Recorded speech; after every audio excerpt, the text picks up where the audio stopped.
I spent my childhood in a quaint two-story house in a small town, living with my parents and my older sister, Samantha. Although she was only 3 years older, our worlds seemed galaxies apart. My father ran a cozy cafe that sustained us modestly, and my mother, when not at home, would occasionally lend a hand there. Life was simple, without frills, yet comfortable. Samantha was always the center of attention. I remember one evening after a school event, my mother excitedly praised her. "Samantha, that was a brilliant presentation. You're going to achieve great things. You're so talented." Meanwhile, I lingered in the doorway, clutching my science fair certificate unnoticed. Such scenarios were common. Samantha shone brightly, and I seemed merely a backdrop to her brilliance. She received the newest gadgets and stylish clothes, while I made do with her old, often worn hand-me-downs. Family gatherings turned into exhibitions of Samantha's accomplishments. "Did you hear about Samantha's SAT scores?" My dad would boast to relatives, "Top percentile, and she's also the debate club president." During these times, I would shrink into the background, well aware that my own solid but unremarkable grades and my role as the treasurer of the environmental club wouldn't warrant a mention. In those moments of quiet domestic life, like when folding laundry with my mother, I was nudged towards more practical career paths, like retail or service. "There's nothing wrong with honest work," my mother would say, though the implication was clear. They saw me as less capable, less likely to succeed. This pattern of subtle devaluations and overt comparisons wasn't just painful, it was shaping a narrative I would struggle to rewrite. My sister's achievements continued to eclipse my efforts. When Samantha received her college acceptance letter, the house filled with joy. There was a special dinner, celebratory wine, and endless plans for her bright future. "Our brilliant girl is going to one of the best colleges in the city," my mother beamed with pride. Amidst the celebration, I was a silent observer, my hopes dimming. When it was my turn to discuss college, the contrast in my parents' response was stark. Despite my diligence in academics and extracurriculars, the possibility of college was dismissed with a laugh. "Be realistic, Luna. We can't afford it, and frankly, you aren't college material," my mother said. I questioned the fairness, mentioning the funds reserved for Samantha. "That was different," my father interjected. "Samantha had exceptional grades. You're more suited for something like helping out at the cafe." Their words were a cold splash of reality. It was clear that my path was expected to be vastly different from Samantha's, dictated not by my potential, but by their perceptions. This discrepancy in faith and opportunity wasn't just disappointing, it was a call to carve out my future, independent of the expectations set by my family. I proposed a compromise that night, tears staining my cheeks. I could work while studying, I pleaded with my parents.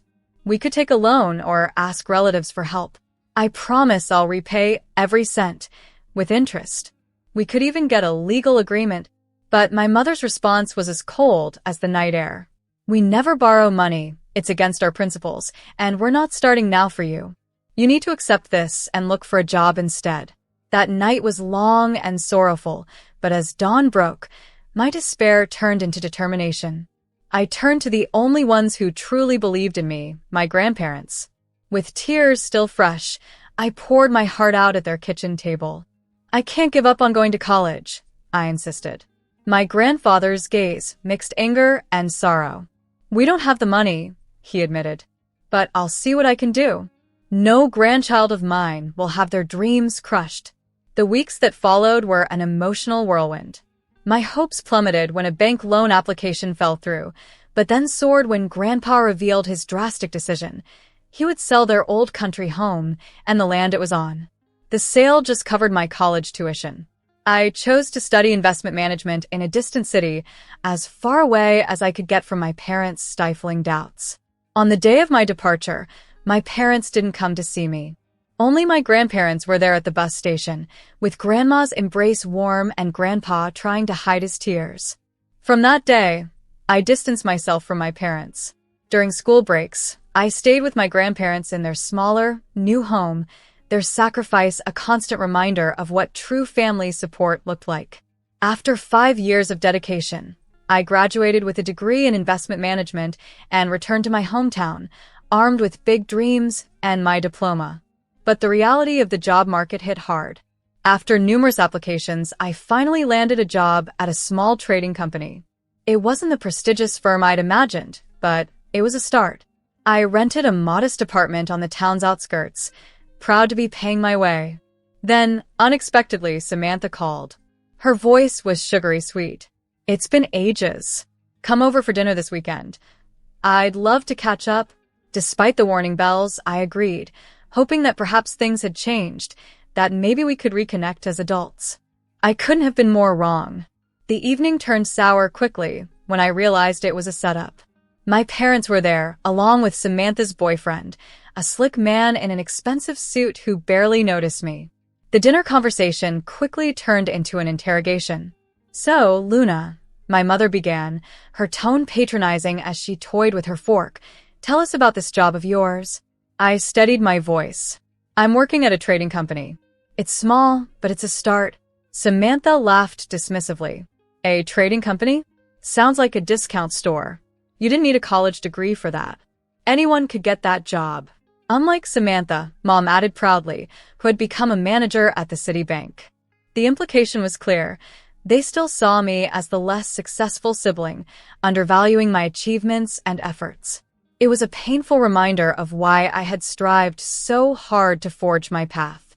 At the dinner, Marlon, Samantha's boyfriend, top law firm in the state, he declared with a smug smile.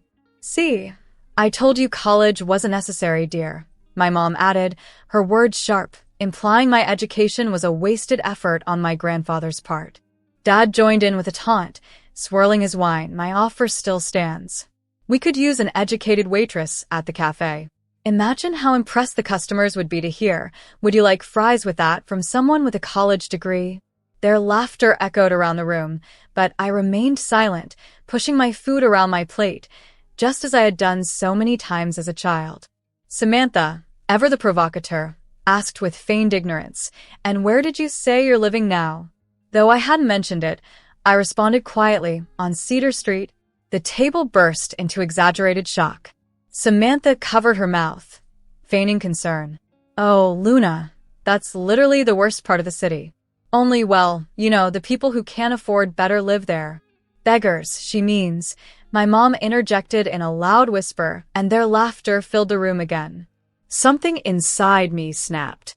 Years of distance had done nothing to change their cruel, judgmental natures.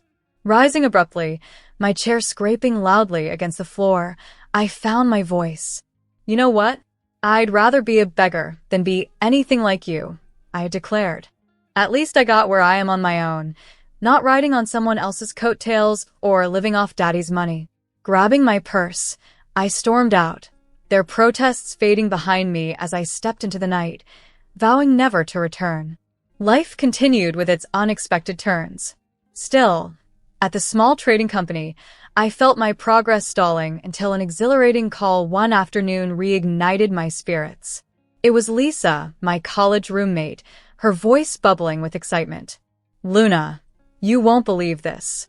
Rocky MD Investment Group is opening an office here, and they're looking for fresh talent. I've already recommended you. Rocky MD was a big name in investment management. This was the break I had been waiting for. I spent that night updating my resume and the following week preparing for the interview. Stepping into their temporary office felt like a culmination of all my efforts. The interview was intense, covering everything from market trends to investment strategies. All the extra hours and research I had invested in paid off when I received the call a week later. I was in. From day one, I dedicated myself wholly to my new role at Rocky MD. While my colleagues left at 5, I stayed late, developing new strategies and refining proposals. My first major project involved managing a portfolio for a mid-sized tech company, which yielded a 50% return in just the first quarter, earning me recognition within the firm. Luna, this is exceptional work, my supervisor praised during my 7-month review, presenting me with a bonus that exceeded my entire previous year's salary. But I didn't stop there. Driven by a mix of ambition and something to prove, I took on more significant challenges, turning underperforming investments into profitable ventures. My reputation as someone who transformed financial landscapes grew, and with it, the bonuses and accolades multiplied. 3 years after starting my job at Rocky MD, I had meticulously planned for every penny I earned. One sunny afternoon, I confidently walked into a luxury car dealership. The salesman gave me a skeptical once-over, likely mistaking me for someone who had wandered in by mistake. But his expression shifted when I pointed directly at the top-of-the-line model and declared, "I'll take that one." An hour later, I was pulling up to my grandparents' house in a gleaming new car, adorned with a giant red bow on top. Grandpa's jaw dropped when I handed him the keys, but my surprise was not yet over. The following month, I closed on a breathtaking apartment in the Heights, the most prestigious new development in the city. The apartment boasted floor-to-ceiling windows, marble countertops, and a panoramic view that seemed to command the entire cityscape. One morning, as I stepped out of my building, coffee in hand, I encountered a familiar figure. Samantha, clad in designer workout gear, stared at me as though she'd seen an apparition. "What are you doing here?" she asked, voice tinged with shock. Taking a leisurely sip of my coffee, I relished the moment.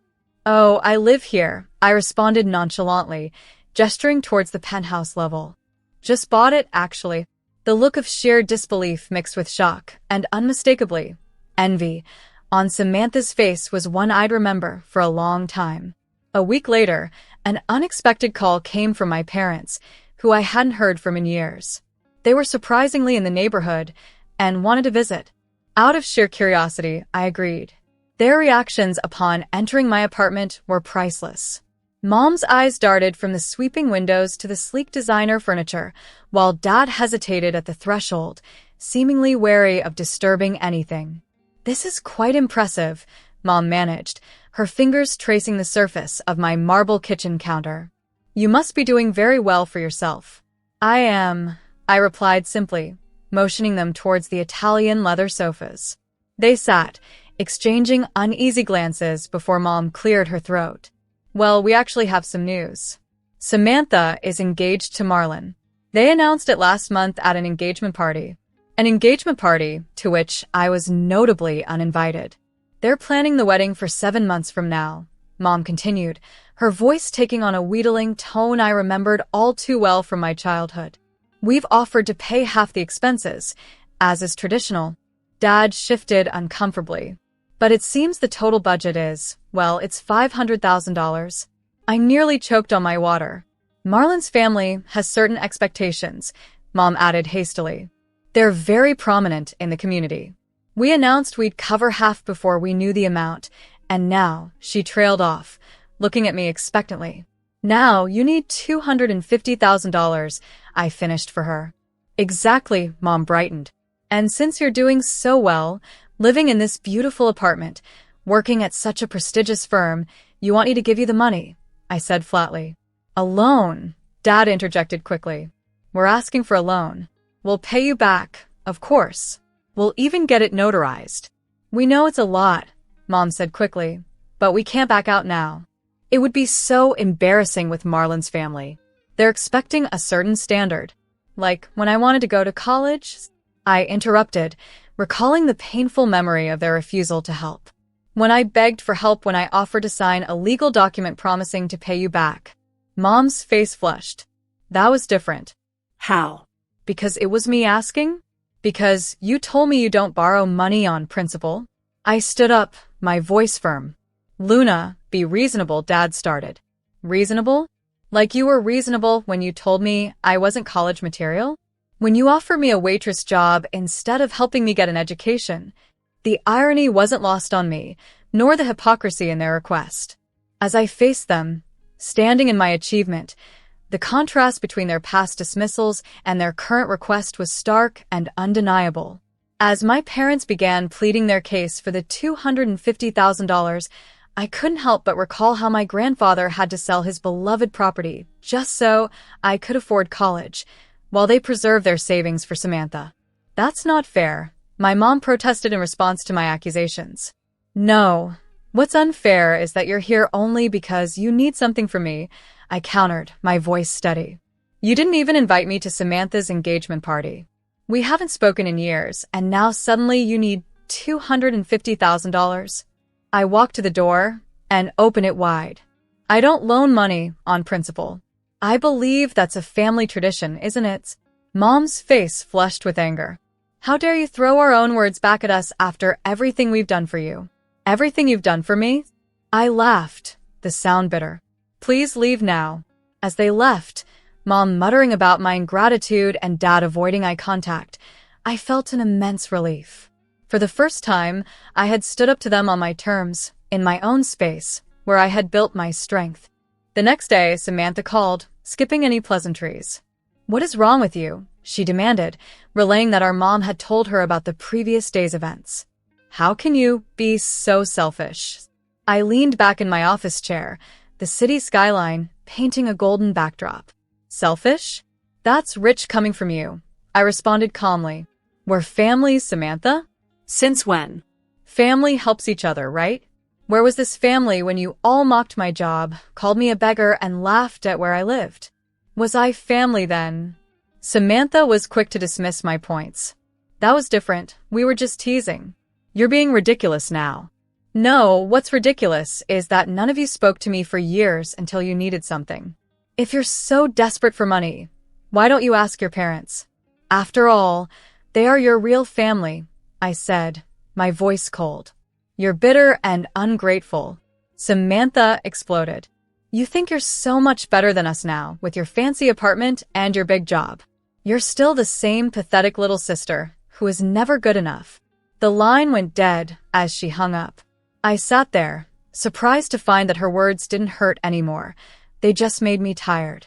A week later, I was at my grandparents' house for Sunday dinner, a tradition we maintained since my college days. The atmosphere was unusually quiet. Your parents called us yesterday, Grandpa finally said, his voice laden with disappointment. I set down my fork. Let me guess, they asked for money for the wedding? Grandma nodded. They're getting desperate. Your mother had quite a lot to say about family obligations when we told them we're retired and don't have that kind of money, Grandpa added. She even had the nerve to suggest we sell the car you gave us. I was stunned. She suggested you sell your gift? That's when I hung up on her, Grandpa said with a hint of satisfaction in his voice. I told her that, unlike some people, we don't sell gifts from family members who actually care about us. Grandma reached across the table and squeezed my hand. We sat in understanding silence, bound together by something stronger than mere blood ties. Word travels fast in a small town, and my parents ensured their version of events spread even faster. Within weeks, their carefully crafted narrative had permeated our extended family and social circles. I overheard snippets of their story one day at the local grocery store, not realizing I was in the next aisle. Did you hear about the younger daughter? A friend of my mother's gossiped loudly. Got some fancy job, and now she thinks she's too good for her own family. But hearing that, I simply smiled and moved on, knowing the strength and truth of my own story. Now, people said I thought I was too good for my own family, that I wouldn't even speak to them anymore because they were too poor for me. During church visits with my grandparents, relatives cast disapproving glances my way. One evening, my Aunt Salma called, her voice heavy with judgment. Your mother told me you wouldn't even let her into your apartment when she came to visit. How could you treat your mother like that? I could have set the record straight. I could have explained how my parents only reached out when they needed money, how they never supported my dreams, and how they ridiculed me at every opportunity. But experience had taught me that defending yourself against toxic people only serves to feed their narrative. Instead, I focused on my career, spent quality time with my grandparents, and let the rumors float around me like autumn leaves caught in a gust of wind. My grandparents knew the truth. They had been there through it all, and their understanding was all that mattered. 3 weeks before the wedding, Samantha tried one last time. She appeared at my apartment unannounced, dressed in her most lavish outfit and wearing a smile practiced enough for a beauty pageant. Luna, we need to talk, she said, brushing past me into the living room. This has gone on long enough. We're sisters. We shouldn't be fighting like this. I stood by the window, arms crossed, watching her make herself comfortable on my sofa as if it were her own. "Why are you here, Samantha? To make peace?" She flashed me her most convincing smile. "And to help you understand the situation better. You see, Marlon's parents aren't just rich. They're old money, with connections everywhere. The wedding has to be perfect." I waited, knowing there was more to come. "The final payments are due next week. The restaurant deposit, the wedding planner fee, the flowers." She fidgeted with her engagement ring nervously. "If Mom and Dad can't contribute their share, it's going to be so embarrassing. Marlon's parents will find out they couldn't afford it. It won't just reflect badly on Mom and Dad. It'll reflect on me, on my future with Marlon. So, this visit isn't really about reconciling. It's about the money?" "Well, yes," she admitted, standing and walking over to me, placing her hand on my arm. "Luna, please, you're my sister. I need your help. We need to make a great impression on Marlon's parents." I gently removed her hand, walked to the door, and opened it. "I don't care about impressing Marlon's parents. I don't care about your perfect wedding. And I definitely don't care what any of you think anymore. You're making a huge mistake," she said, her voice trembling with anger. "You'll regret this." I smiled, feeling genuinely at peace. "No, Samantha." For the first time in my life, I'm absolutely certain I won't. A few days after Samantha's visit, I received a text from Abigail, a college friend who had always been kind to me. She thought I should know what happened at the country club the previous evening. "Your parents finally had to come clean to Marlon's family," she wrote. "They couldn't dodge the wedding planner's calls anymore." It was apparently quite a scene. I could easily picture it. The elegant country club dining room, Marlon's affluent parents in their designer outfits, the moment my parents had to admit they couldn't afford their share of the wedding expenses. According to Abigail, Marlon's mother had turned practically purple with rage. The carefully planned fairy tale wedding began to unravel. The honeymoon suite in Hawaii was canceled, the order for vintage champagne was scaled back, and the designer floral arrangements were simplified. Marlon's parents eventually agreed to cover all the expenses themselves, but the damage to the family's image was already done. The wedding went ahead, albeit scaled down from its original grandeur. I wasn't invited, of course, but that hardly mattered. I had found my peace, far from the turmoil of family expectations and financial dramas. I hadn't anticipated an invitation to the wedding, and indeed, none came my way. My grandparents, however, received one but chose to send a polite note of decline due to prior commitments. Instead, we spent that Saturday together, enjoying a quiet picnic in their backyard, deliberately steering clear of any discussion about the wedding unfolding across town. A week later, the wedding photos started circulating on social media. One evening, with a glass of wine in hand, I found myself scrolling through the images. Each picture was a carefully orchestrated display of affluence and elegance. There was Samantha, radiant in her designer gown, and Marlon, who appeared stiff and formal, surrounded by guests who resembled expensive statues more than joyful celebrants.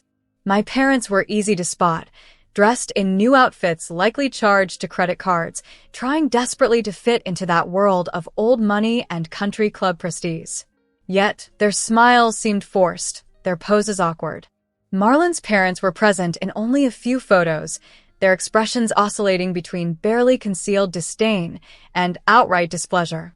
In one particularly telling image, his mother looked at my parents with a look that one might reserve for an unpleasant surprise at the bottom of a shoe. Over the following weeks, Abigail kept me updated via text. Samantha and Marlon had moved into a luxurious house, a wedding gift from his parents. My parents, it seemed, didn't frequent this new home much. They weren't quite the Sunday dinner guests Marlon's family had envisioned. Since before the wedding, I haven't spoken to my parents or Samantha, and I doubt I ever will again. But sitting in my apartment, watching as the sunset painted the city sky in brilliant shades of gold, I felt a profound sense of peace with this distance. Some bridges, once burned, should indeed remain as ashes, a testament to the boundaries we set to protect our peace and dignity.